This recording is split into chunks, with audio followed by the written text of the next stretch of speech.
ಗುಣಮಟ್ಟದ ಹಾಲು ನೀಡುವಲ್ಲಿ ಪೆರ್ಮಾಚಿನಹಳ್ಳಿ ಮಾದರಿ. ಓಲವಾಡಿ ಅಶ್ವಥ್ ನಾರಾಯಣ ಬಾಬು ಅಭಿಪ್ರಾಯ. ಚಿಂತಾಮಣಿ, ಗುಣಮಟ್ಟದ ಹಾಲನ್ನು ನೀಡುವುದರಿಂದ ಸರ್ಕಾರದಿಂದ ರೈತರಿಗೆ ಸಿಗುವ ಸಬ್ಸಿಡಿಯನ್ನು ಸುಲಭವಾಗಿ ಪಡೆಯಬಹುದು. ಈ ನಿಟ್ಟಿನಲ್ಲಿ ತಾಲೂಕಿನ ಪೆರ್ಮಾಚಿನಹಳ್ಳಿ ಗ್ರಾಮದ ಹಾಲು ಉತ್ಪಾದಕರ ಸಹಕಾರ ಸಂಘ ಉತ್ತಮ ಗುಣಮಟ್ಟದ ಹಾಲನ್ನು ನೀಡುವ ಮೂಲಕ ಮಾದರಿ ಡೈರಿ ಎನಿಸಿಕೊಂಡಿದೆ ಎಂದು ಮಾಜಿ ಕುಚಿಮಲ್ ನಿರ್ದೇಶಕ ಓಲವಾಡಿ ಅಶ್ವಥ್ ನಾರಾಯಣ ಬಾಬು ಅಭಿಪ್ರಾಯಪಟ್ಟರು. ತಾಲೂಕಿನ ಕೈವಾರ ಹೋಬಳಿಯ ಪೆರ್ಮಾಚಿನಹಳ್ಳಿ ಗ್ರಾಮದ ಹಾಲು ಉತ್ಪಾದಕರ ಸಹಕಾರ ಸಂಘದ ಆವರಣದಲ್ಲಿ ಹಮ್ಮಿಕೊಂಡಿದ್ದ ಸಾಮಾನ್ಯ ಸಭೆಯಲ್ಲಿ ಭಾಗವಹಿಸಿ ಮಾತನಾಡಿದ ಅವರು, ಸಹಕಾರ ಸಂಘಗಳಲ್ಲಿ ಯಾವುದೇ ರಾಜಕೀಯ ನುಸುಳಬಾರದು. ಅದೇ ಮನೋಭಾವದಲ್ಲಿ ನಾನು ನಿರ್ದೇಶಕನಾಗಿದ್ದಾಗ ಪಕ್ಷಾತೀತವಾಗಿ ನಾನು ಕೆಲಸ ಮಾಡಿಕೊಂಡು ಬಂದಿದ್ದೇನೆ ಎಂಬ ತೃಪ್ತಿ ನನಗಿದೆ. ತಾಲೂಕಿನ ಹೈನುಗಾರಿಕೆಯನ್ನು ನಂಬಿಕೊಂಡು ಜೀವನ ಸಾಗಿಸುತ್ತಿರುವ ಪ್ರತಿಯೊಬ್ಬ ರೈತರು ಸ್ವಾಭಿಮಾನದಿಂದ ಬದುಕನ್ನು ರೂಪಿಸಿಕೊಳ್ಳುವ ನಿಟ್ಟಿನಲ್ಲಿ ತಾಲೂಕಿನ ಪ್ರತಿ ಡೈರಿಗೂ ನನ್ನ ಕೈಲಾದ ಮಟ್ಟಿಗೆ ಸಹಕಾರವನ್ನು ನೀಡಿದ್ದೇನೆ ಎಂದರು. ಹಾಲು ಉತ್ಪಾದಕರ ಸಹಕಾರ ಸಂಘಗಳು ಭ್ರಷ್ಟಾರಹಿತ ಆಡಳಿತವನ್ನು ನಡೆಸಿಕೊಂಡು ಹೋಗಿದ್ದೇ ಆದಲ್ಲಿ ಸಂಘವು ಬೆಳೆಯುತ್ತದೆ. ಹಾಲು ಉತ್ಪಾದಕರಿಗೆ ಸೇರಿದ ಸಂಘವನ್ನು ಹಾಲು ಉತ್ಪಾದಕರೇ ಬೆಳೆಸಬೇಕು. ಈ ನಿಟ್ಟಿನಲ್ಲಿ ತಮ್ಮದೇ ಸ್ವಂತ ಆಸ್ತಿಗಳನ್ನು ಮಾಡಿಕೊಂಡು ಹೆಚ್ಚು ಹೆಚ್ಚು ಆದಾಯವನ್ನು ಗಳಿಕೆ ಮಾಡುವಂತೆ ಮಾಡಬೇಕು ಎಂದು ಸಲಹೆ ನೀಡಿದರು. ಚಿಂತಾಮಣಿ ಶಿಬಿರ ಕಚೇರಿಯ ಉಪ ವ್ಯವಸ್ಥಾಪಕರಾಗಿರ್ತಕ್ಕಂಥ ಡಾಕ್ಟರ್ ಸಿಎಂ ಮಹೇಶ್ ರವರು ಮಾತನಾಡಿ, ಡೈರಿಯು ಗುಣಮಟ್ಟದ ಹಾಲು ಕೊಟ್ಟರೆ 7 ರೂಪಾಯಿಗಳ ಲಾಭ ಬರುತ್ತದೆ, ಕೊಡದಿದ್ದರೆ 7 ರೂಪಾಯಿಗಳು ನಷ್ಟ ಉಂಟಾಗುತ್ತದೆ. ಆ ನಿಟ್ಟಿನಲ್ಲಿ ಎಲ್ಲ ಹಾಲು ಉತ್ಪಾದಕರು ನಿಮ್ಮದೇ ಡೈರಿಯನ್ನು ಆರ್ಥಿಕ ಅಭಿವೃದ್ಧಿಯತ್ತ ಕೊಂಡೊಯ್ಯಲು ಗುಣಮಟ್ಟದ ಹಾಲು ನೀಡಬೇಕು ಮತ್ತು ಸಹಕಾರ ನೀಡಬೇಕು ಎಂದು ಸಲಹೆ ನೀಡಿದರು. ಕಾರ್ಯಕ್ರಮದಲ್ಲಿ ಆಡಳಿತ ಮಂಡಳಿಯ ಅಧ್ಯಕ್ಷ ವೆಂಕಟರೆಡ್ಡಿ, ಉಪಾಧ್ಯಕ್ಷ ಪಿವಿ ಆನಂದ್, ನಿರ್ದೇಶಕರಾದ PS Lakshminarayana, B Keshavamurthy, NR Amaresh, NR Venkatesh Murthy, PN Anjanappa, H Venkatarayappa, P Nagaraj, PV Murali, PC Shankar Reddy, KS Bharathamma, KL Manjula, dairy ಕಾರ್ಯದರ್ಶಿ ಮುನಿನಾರಾಯಣ, ಸಿಬ್ಬಂದಿಗಳಾದ ರಜನಿಕಾಂತ್, ನಾಗರಾಜ್, ಚಿಕ್ಕಮುನಿಯಪ್ಪ, ಪ್ರದೀಪ್ ಸೇರಿದಂತೆ ಮತ್ತಿತರರು ಉಪಸ್ಥಿತರಿದ್ದರು. ಈ ಭಾಗದಲ್ಲಿರ್ತಕ್ಕಂಥ ರೈತರು ಬಹಳ ಬುದ್ಧಿವಂತರು, ತಿಳುವಳಿಕರು. ಯಾವ ರೀತಿ ನಾವು ಹೈನೋದ್ಯಮವನ್ನು ನಡೆಸಬೇಕು, ಯಾವ ರೀತಿ ಅದನ್ನ ಗುಣಮಟ್ಟದ ಹಾಲು ಕೊಡಬೇಕು, ಯಾವ ರೀತಿ ನಮ್ಮ ಸಂಘ ನಡೆಸಬೇಕು ಅಂತ ಸ್ವಲ್ಪ ನಾಗರಿಕವಾಗಿ ಯೋಚನೆ ಮಾಡ್ತಕ್ಕಂಥ ರೈತರು ಜಾಸ್ತಿ ಇದ್ದಾರೆ. ಈ ಕಡೆ ನಮ್ಮ ಕೈವಾರ, ಕಸ್ಬಾ, ಅಬ್ಬಾಜಿನ ಈ ಕಡೆ ಎಲ್ಲ ಕೂಡ ಇವತ್ತು ತಿಳುವಳಿಕರು. ಇವತ್ತು ಸಾಮಾಜಿಕವಾಗಿ ಗೊತ್ತಾಗ್ತದೆ ಯಾವ ರೀತಿ ನಾವು ಹಾಲನ್ನು ಗುಣಮಟ್ಟದ ಹಾಲು ಕೊಡಬೇಕು, ಯಾವ ರೀತಿ ಅದಕ್ಕೆ ಡೈರಿ ಕೊಡಬೇಕು. ನಿಮ್ಮ ಡೈರಿ ನಡೆಸ್ಕೊಂಡು ಬರ್ತೀವಿ. ಎಲ್ಲ ಸುಮಾರು ಅಧ್ಯಕ್ಷರಾಗಿದ್ದಾರೆ, ನನ್ನಂಥ ನಿರ್ದೇಶಕರು ಬಂದು ಹೋಗಿದ್ದಾರೆ. ನಾನೇ ಪ್ರಥಮ ಅಲ್ಲ, ಬೇರೆ ಬೇರೆ ನಿರ್ದೇಶಕರು ಬಂದು ಹೋಗಿದ್ದಾರೆ. ಎಲ್ಲರೂ ಕೂಡ ಈ ಒಂದು ಸಂಘವನ್ನು ಭಾಳ ಬೆಂಬಲ ಕೊಟ್ಟು ನಾವು ಕೂಡ ಬೆಳೆಸಿದ್ದೀವಿ.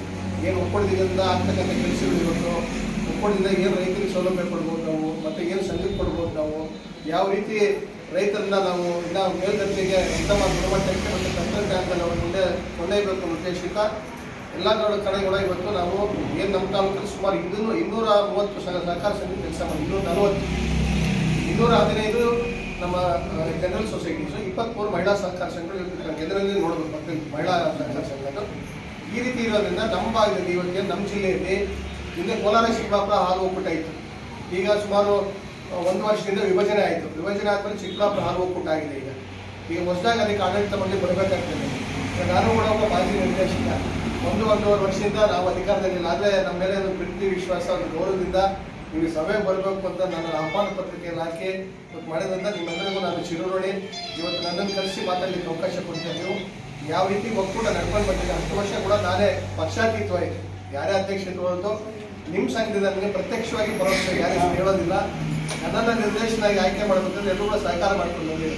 ಒಂದು ವ್ಯವಸ್ಥೆ ಆದಮೇಲೆ ಪಕ್ಷ ಪ್ರತಿಪಕ್ಷ ಎರಡೂ ಇರ್ತದೆ. ಒಂದು ಗ್ರಾಮದಲ್ಲಿ ರಾಜಕೀಯ ಆದಮೇಲೆ ಪರ ವಿರೋಧ ಎರಡೂ ಕಡೆ ಇರ್ತದೆ. ಆದರೆ ನಾನು ಕೂಡ ಎಲ್ಲರ ವಿಶ್ವಾಸವನ್ನು ತೆಗೆದುಕೊಂಡು ಇವತ್ತು 240 ಸಹಕಾರ ಸಂಘಗಳು ಪಕ್ಷಾತೀತವಾಗಿ ಎಲ್ಲ ಕೆಲಸವನ್ನು ಕೂಡ ನನ್ನ ಇತಿಮಿತಿಯಲ್ಲಿ ಬರ್ತಕ್ಕಂಥದ್ದನ್ನು ಕೆಲಸ ಮಾಡ್ಕೊಟ್ಟಿದ್ದಾರೆ. ಇವತ್ತು ನಿಮ್ಮ ಗ್ರಾಮದಲ್ಲೂ ಅಷ್ಟೇ ಉದಾಹರಣೆಗಳು ಹಿರಿಯ ಕಾರ್ಯದರ್ಶಿಗಳು ತಾಲೂಕಲ್ಲಿ ಭಾಳ ಸಂಭಾವಿತ ಏನೇ ವಿಚಾರ ಇದ್ರೂ ಕೂಡ ನನ್ನ ಜೊತೆ ನಿರಂತರವಾಗಿ ಚರ್ಚೆ ಆಗಿರ್ತಾರೆ. ನಮ್ಮ ಅಧಿಕಾರಿಗಳ ಜೊತೆ ನಿರಂತರವಾಗಿ ಚರ್ಚೆ ಆಗಿರ್ತಾರೆ.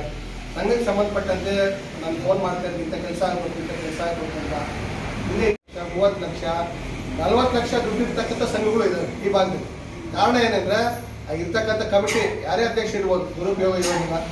ಯಾರು ನಿರ್ದೇಶಕರದು ದುರುಪಯೋಗ ಇರೋ, ಯಾವ ಕಾರ್ಯದರ್ಶಿಯ ದುರುಪಯೋಗ ಇರೋದಿಲ್ಲ. ನಿಮ್ಮಂಥವ್ರು ಪ್ರಶ್ನೆ ಮಾಡೋರು ಜಾಸ್ತಿ ಇದೆ, ಭಯ ಇದೆ, ಕಮಿಟಿಗೆ ಭಯ ಇದೆ, ನಮಗೆ ವರ್ಷಕ್ಕೊಂದ್ಸತಿ ಅವ್ರು ಪ್ರಶ್ನೆ ಮಾಡ್ತಾ ಇರ್ತಕ್ಕಂಥ ಭಯ ಇದೆ. ಅದರಿಂದನೇ ಇವತ್ತು ಆಗಲೇ ಕೇಳ್ತಿದ್ದಾರೆ ಮುನ್ನಾಡೆ ಎಷ್ಟಿದೆ, ಇವತ್ತು ನಿಮ್ಮ ಹತ್ರ 30 ಲಕ್ಷ ದುಡ್ಡಿದೆ. ಯಾರ ಮಣ್ಣ ಯಾರು ಕೇಳ್ತಿದ್ರು, ಅದಕ್ಕೆ ಏನಾದ್ರು ಒಂದು ಆಸ್ತಿ ಮಾಡ್ಬೇಕು. ನಿಜ ಇವತ್ತು ಅದಕ್ಕೆ ಆದರ್ಶ ಏನಂದರೆ ಕೈವಾರದಲ್ಲಿರ್ತಕ್ಕಂಥ ಆಲೂರು ಸರ್ಕಾರ ಸಮಿತಿ, ಕೈವಾರ ನೋಡಿರ್ಬೋದು ನಿಮಗೆ, ಕೂದಗಂಟೆಯಲ್ಲಿ ಇರೋದು, ಅಲ್ಲಿ ಸ್ವಂತ ಒಂದು ಚೌಟ್ರಿ ಕಟ್ಕೊಂಡಿರೋದು. ಅದಕ್ಕೆ ನಾನು ಕೂಡ ಒಕ್ಕೂಟದಿಂದ ಬರ್ತಕ್ಕಂಥ ಅನುದಾನನೂ ಕೊಡಿಸಿದ್ದೀನಿ. ನಾನು ಸುಮಾರು 12 ಲಕ್ಷ ರೂಪಾಯಿ ಅನುದಾನ ಕೊಡಿಸಿದ್ದೀನಿ. ಅವರಲ್ಲಿರ್ತಕ್ಕಂಥ ಅಲ್ಲಿ ಇವತ್ತು ವರ್ಷಕ್ಕೆ 40 ಫಂಕ್ಷನ್ಸ್ ಆಗಿದೆ. ಅಲ್ಲಿ ಎಷ್ಟು ಇವತ್ತು ಲಾಭ ಇದೆ ಅಂದರೆ, ರೈತರಿಗೆ ಇವತ್ತು 5 ರೂಪಾಯಿ ಇವತ್ತು ಬೋನಸ್ ಕೊಟ್ಟಿದ್ದಾರೆ. 1 ಲೀಟ್ರಿಗೆ 5 ರೂಪಾಯಿ. ಕಾರಣ ಇವತ್ತು ಅಲ್ಲಿ ಸ್ವಂತ ಒಂದು ಹಾಲು ಉತ್ಪಾದನೆ ಜೊತೆಗೆ ಸ್ವಂತ ಇವತ್ತು ಚೌಟ್ರಿ ಮಾಡಿಕೊಂಡಿರೋದ್ರಿಂದ ಆ ನೇರ ಲಾಭ ರೈತರಿಗೆ ಬರ್ತಾ ಇದೆ.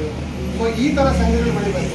ಅದರಿಂದ ಏನು ಇವತ್ತು ನೀವು ಪ್ರಸ್ತಾಪ ಮಾಡಿರೋ, ನಿಮ್ಮಲ್ಲಿರ್ತಕ್ಕಂಥ 30,000 ಮತ್ತು ನಿಮ್ಮಲ್ಲಿರ್ತಕ್ಕಂಥ ನಮ್ಮ ಒಕ್ಕೂಟದಲ್ಲಿ ನಿಮ್ಮದೇ ಶೇರ್ ಅಮೌಂಟ್ ಎಷ್ಟಿದೆ 10 ಲಕ್ಷ, ಅದರಲ್ಲಿ 90% ನಿಮ್ಗೆ ವಾಪಸ್ ಕೊಡ್ತೀವಿ. ಅದಕ್ಕೆ ಬಡ್ಡಿ ಇರೋದಿಲ್ಲ.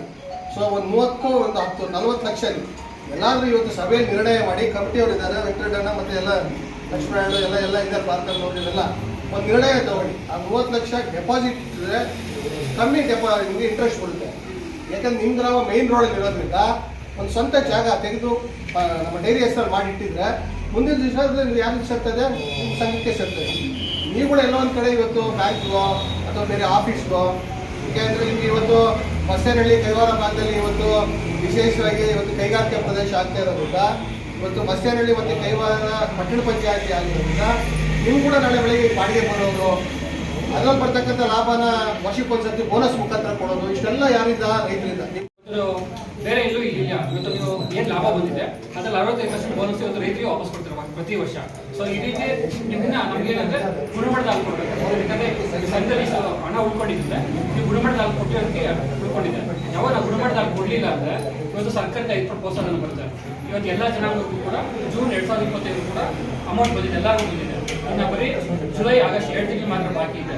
ನಾವು ಯಾವಾಗ ಗುಣಮಟ್ಟದ ಹಾಲು ಕೊಡಲಿಲ್ಲ ಅಂದ್ರೆ ಸರ್ಕಾರಕ್ಕೆ ಬರುವಂತ 5% ಪ್ರೋತ್ಸಾಹ ನೀವು ಕೊಡೋದಿಲ್ಲ. ಪ್ಲಸ್ ಸಂಘಕ್ಕೆ ಒಕ್ಕೂಟದಿಂದ 1 ರೂಪಾಯಿಗೆ 2 ರೂಪಾಯಿ ಫೈನ್ ಹಾಕ್ತಾರೆ.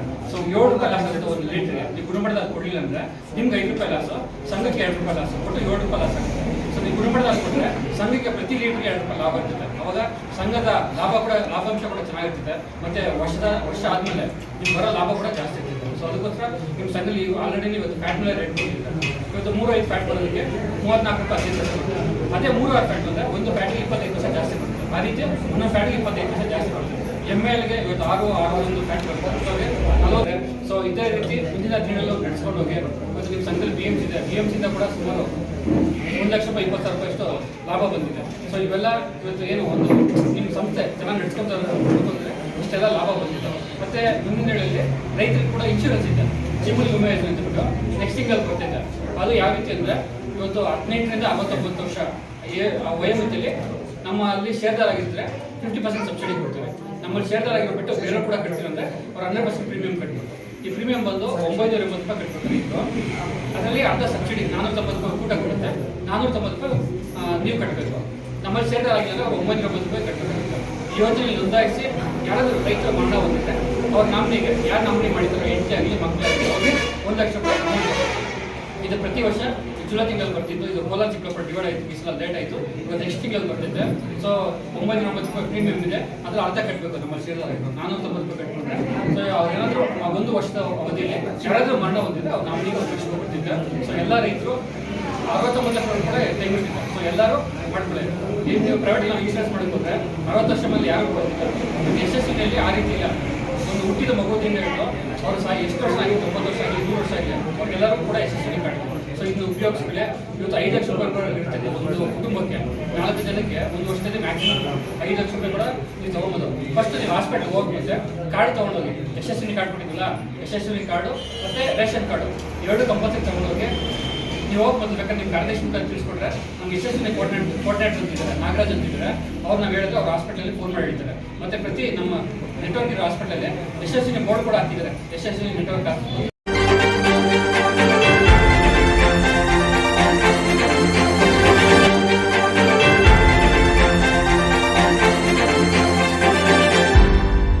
ನೀವು ನಮ್ಮ ಚಾನಲ್ಗೆ ಸಬ್ಸ್ಕ್ರೈಬ್ ಆಗಿಲ್ಲ ಅಂದರೆ ಈಗಲೇ ಸಬ್ಸ್ಕ್ರೈಬ್ ಆಗಿ ಪಕ್ಕದಲ್ಲೇ ಇರುವ ಬೆಲ್ ಐಕಾನ್ ಕ್ಲಿಕ್ ಮಾಡಿ. ಮತ್ತಷ್ಟು ಅಪ್ಡೇಟ್ಗಳಿಗಾಗಿ ಫೇಸ್ಬುಕ್, ಇನ್ಸ್ಟಾಗ್ರಾಮ್, ಟ್ವಿಟರ್ನಲ್ಲಿ ಫಾಲೋ ಆಗಿ.